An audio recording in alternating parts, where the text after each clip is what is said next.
ಸ್ನೇಹಿತರೆ ನಮಸ್ಕಾರ. ನಾನು ನಿಮ್ಮ ಪ್ರೀತಿಯ ವಾದಿರಾಜ್ ಜ್ಯುವೆಲರ್ಸ್ ಮಾಲೀಕ ವಾದಿರಾಜ್ ಮಾತಾಡ್ತಿದ್ರು. ತುಂಬ ಕ್ಯೂಟ್ ಆಗಿರುವಂಥ ಡಿಸೈನಲ್ಲಿ ಬಂದಿರುವಂಥ ಮಂಗಲ ಸರ ನಿಮ್ಮೆಲ್ಲರಿಗೂ ಗೊತ್ತಲ್ವಾ. ಸೊ 20 ಗ್ರಾಮ್ ಎರಡೆಳೆ ಮಂಗಲ ಸರ ಅಂತ ಟ್ರೆಂಡ್ ಆಗಿತ್ತು.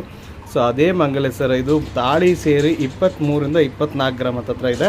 ಸೊ ನಿಮಗೂ ಕೂಡ ಸೇಮ್ ಡಿಸೈನ್ ಬೇಕಾದರೆ ಸ್ಕ್ರೀನ್ ಮೇಲೆ ಕೊಟ್ಟಿರುವಂಥ ನಂಬರ್ಗೆ ಕರೆ ಮಾಡಿ ಇದ್ರ ಬಗ್ಗೆ ಮಾಹಿತಿ ತಗೊಳ್ಳಿ. ಇದನ್ನು ತಗೊಂಡಂಥ ಗ್ರಾಹಕರ ಜೊತೆಗಿದ್ದಾರೆ, ಅವ್ರಿಗೆ ಹೇಗೆ ಅನಿಸ್ತು ಅಂತ ಕೇಳೋಣ. ಮ್ಯಾಮ್ ನಮಸ್ಕಾರ. ಇರಲಿ ನಮಸ್ಕಾರ ಮ್ಯಾಮ್. ಮ್ಯಾಮ್ ಹೇಗೆ ಅನಿಸ್ತು ನಮ್ಮ ಅಂಗಡಿ ಬಂದು? ಸೊ ಯಾರಿಗೋಸ್ಕರ ಮಂಗಲ ಸರ? ಸೊ ನೀವು ಹಾಕ್ಕೊಳ್ಳೋಕ್ಕೋಸ್ಕರ ಮಾಡಿಸಿದ್ದೀರಾ, ಖುಷಿ ಆಯಿತು, ಒಳ್ಳೇದಾಗಲಿ. ನಿಮ್ಗೆ ಇಷ್ಟಪಟ್ಟ ಥರ ಆಗಿದೆಯಾ ವರ್ಕು? ನಿಮ್ಮ ಎಕ್ಸ್ಪೆಕ್ಟೇಷನ್ಗಿಂತ ಚೆನ್ನಾಗಿ ಮಾಡಿದ್ದೀವಿ. So thank you ma'am, thank you very much. ಖುಷಿ ಆಯಿತು ನೀವು ನಮ್ಮ ಹತ್ರ ಬಂದು ಆರ್ಡರ್ ಹಾಕಿದ್ದಕ್ಕೆ. ಹಾಂ ಮ್ಯಾಮ್, ತಗೊಳ್ರಿ ಅಂತ ಹೇಳ್ತಿದ್ದೀರಾ. ಸೊ ಓಕೆ, ನೀವು ಹೇಗೆ ಬಂದ್ರಿ? ಇನ್ಸ್ಟಾಗ್ರಾಮ್ ನೋಡ್ಕೊಂಡ್ಬಂದ್ರೆ ಫೇಸ್ಬುಕ್ ನೋಡ್ಕೊಂಡ್ಬಂದ್ರ? ಸೊ ಇನ್ಸ್ಟಾಗ್ರಾಮ್ ನೋಡ್ಕೊಂಡು ದೂರದಿಂದ ಬರುವಂಥ ಗ್ರಾಹಕರಿಗೆ ಏನು ಹೇಳಕ್ಕೆ ಇಷ್ಟಪಡ್ತೀರಾ?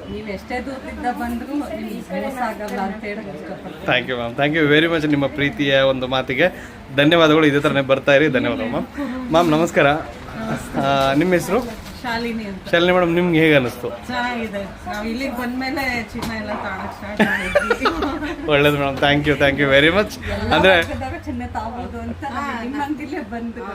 Thank you ma'am. ಯಾಕಂದರೆ ಇನ್ನೊಂದು ಪ್ರತಿಯೊಬ್ಬರಿಗೂ ಒಂದು ಆಸೆ ಇರುತ್ತೆ, ಚಿನ್ನದ ಮಂಗಲ ಸರ ಧರಿಸ್ಬೇಕು, ಚಿನ್ನ ಧರಿಸ್ಬೇಕು ಅಂತ ಹೇಳಿ. ಆ ಒಂದು ಆಸೆಯನ್ನು ಯಾವ ರೀತಿ ಈಡೇರಿಸ್ಬೋದು ಅಂತ ನಾವು ಚಿಕ್ಕದಾಗಿ ಪ್ರಯತ್ನ ಮಾಡ್ತಾ ಇದ್ದೀವಿ. So thank you. ನೀವು ಬಂದಿರೋದು ತುಂಬ ಒಳ್ಳೇದಾಗಲಿ ಮ್ಯಾಮ್. ನಿಜವಾಗ್ಲೂ ಖುಷಿ ಆಯಿತು. ಒಳ್ಳೇದಾಗಲಿ ma'am, thank you ma'am, thank you. ತುಂಬ ಖುಷಿ ಆಯಿತು ನಿಮ್ಮ ಮಾತಿಂದ. ಧನ್ಯವಾದಗಳು ತಮಗೆ.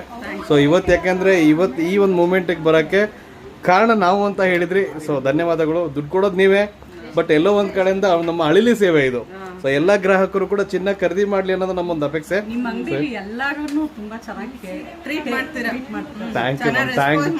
Thank you ma'am, thank you very much. ಇದೇ ಥರನೇ ಬನ್ನಿ. ಧನ್ಯವಾದಗಳು. ನೆಕ್ಸ್ಟ್ ಏನೇ ಬೇಕಾದರೂ ಕೂಡ ನಿಮ್ಮ ಎಲ್ಲ ಆಸೆ ಈಡೇರಿಸಂಗೆ ಆಗಲಿ ಅಂತ ದೇವ್ರಿಗೆ ಹೇಳ್ಕೊಳ್ತೀನಿ. ಧನ್ಯವಾದಗಳು.